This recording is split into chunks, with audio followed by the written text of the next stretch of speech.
امی قدرات، آج یکم ربیع الاول ہے اور محافل میلاد کا سلسلہ شروع ہونے والا ہے۔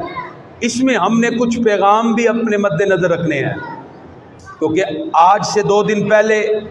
28 صفر المظفر کو حضرت امام حسن مجتبیٰ کی شہادت کا دن گزرا ہے۔ حضرت امام حسن مجتبیٰ مولا علی کے وہ لخت جگر ہے کہ جن کے بارے میں سرکار نے ممبر پہ بٹھا کے کہا ان ابنی ھذا سید، میرا یہ بیٹا سردار ہے۔ مسلمانوں کے 2 گروہ جب لڑیں گے، سرکار فرماتے ہیں میرا بیٹا دونوں میں صلح کروا دے۔ آج افراط و تفرید کا دور ہے، قرب قیامت ہے، نت نئے نظریات اور نت نئی ورائٹی نظریات کی لوگوں کے سامنے ہے۔ اس مقام پر مشکات المصابیح کی حدیث ہے، فرمایا سرکار نے جب فتنہ پھیلے فل یستنا بمن قد ماتا، جو کامیابی کے ساتھ تمہارے اسلاف دنیا سے چلے گئے، سرکار فرماتے ہیں ان کا دامن تھام لینا، تم کامیاب ہو جاؤ گے، اس لیے کہ جو زندہ ہیں وہ فتنے سے محفوظ نہیں ہیں۔ اس مقام پر ایک پیغام تو یہ ہے کہ امام حسن مجتبیٰ رضی اللہ تعالیٰ عنہ، آپ کا شہادت کا دن 28 صفر ہے اور آپ نے امت میں افتراق اور انتشار کو ختم کرنے کے لیے مسلمانوں کے گروہ میں صلح کرائی، جس میں پیغام ہے امت مسلمہ ہمیشہ سے اس صلح پر راضی رہے گی۔ اور اس کے ساتھ ساتھ 28 صفر المظفر کو اس بر صغیر کی بہت ہی عظیم ہستی، جن کی وجہ سے آج ہمیں روحانیت مل رہی ہے، اس وقت اکبر بادشاہ نے تخت پر بیٹھ کر اپنے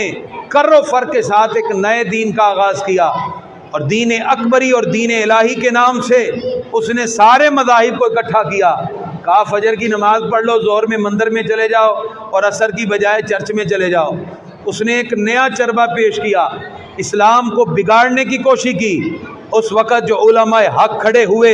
اس کے پیچھے ایک ایسی ہستی تھی جن کی رگوں میں فاروق اعظم کا خون گردش کر رہا تھا، حضرت شیخ احمد سرہندی فاروقی المعروف مجدد الافسانی رحمۃ اللہ تعالی علیہ۔ آپ وہ ہستی ہیں جنہوں نے اس بر صغیر میں ہمارے ایمان کی حفاظت کے لیے اکبر سے بھی ٹکر لی، گوالیار کے قلعے میں بند ہوئے، اکبر کے مرنے کے بعد پھر جہانگیر کے سامنے ڈٹے، یہاں تک کہ اللہ نے ان کی کوششوں کو باریاور کیا اور پروردگار نے ان کی کوششوں کے نتیجے میں ہمیں ایمان کی لذتیں عطا فرما دی۔ علامہ اقبال کہتے ہیں حاضر ہوا میں شیخ مجدد کی لاد پر، اور میں وہ ہند میں سرمایہ ملت کا نگہبان، اللہ نے بر وقت کیا جس کو خبردار۔ اقبال نے کہا مجھے بھی جو روحانی فیض ملا ہے وہ اللہ والوں کی بارگاہ سے ہے، فرمایا ان میں سے ایک نام شیخ احمد سرہندی فاروقی رحمۃ اللہ تعالی علیہ، کہ وہ پاک ہستی ہیں جنہوں نے اس بر صغیر میں روحانیت کے معاملات کے اندر ہمارے ایمان کی حفاظت فرمائی۔ آپ نے جیل میں بیٹھ کر خطوط لکھے،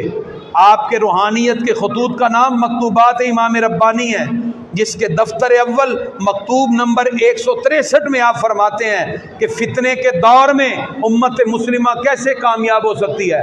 حضرت مجدد پاک امام ربانی شیخ احمد سرہندی فاروقی المعروف مجدد الافسانی رحمۃ اللہ علیہ، آپ فرماتے ہیں نقد سعادت دارین وابستہ باتباع سید کونین است۔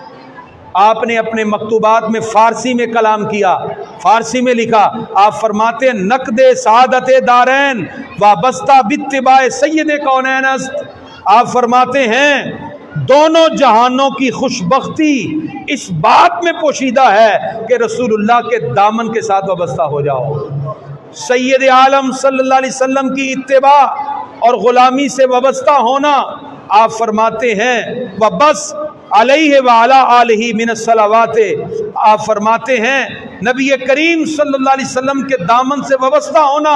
افضلھا ومن التسلیمات اکملھا، آقا علیہ الصلوۃ والسلام کی اتباع کرنا تمہیں دونوں جہانوں کی کامیابیاں عطا فرما دے گی۔ لہذا آج کے افراط و تفرید کے اس ماحول میں جہاں میلاد کی محافل سجائیں، وہاں ہم نے محبوب خدا کی اتباع اور آپ کی سیرت سے وابستہ ہونے کا عزم صمیم کرنا ہے۔ امام ربانی فرماتے ہیں اتباع رسول صلی اللہ تعالی علیہ وسلم کی عظمت کیا ہے؟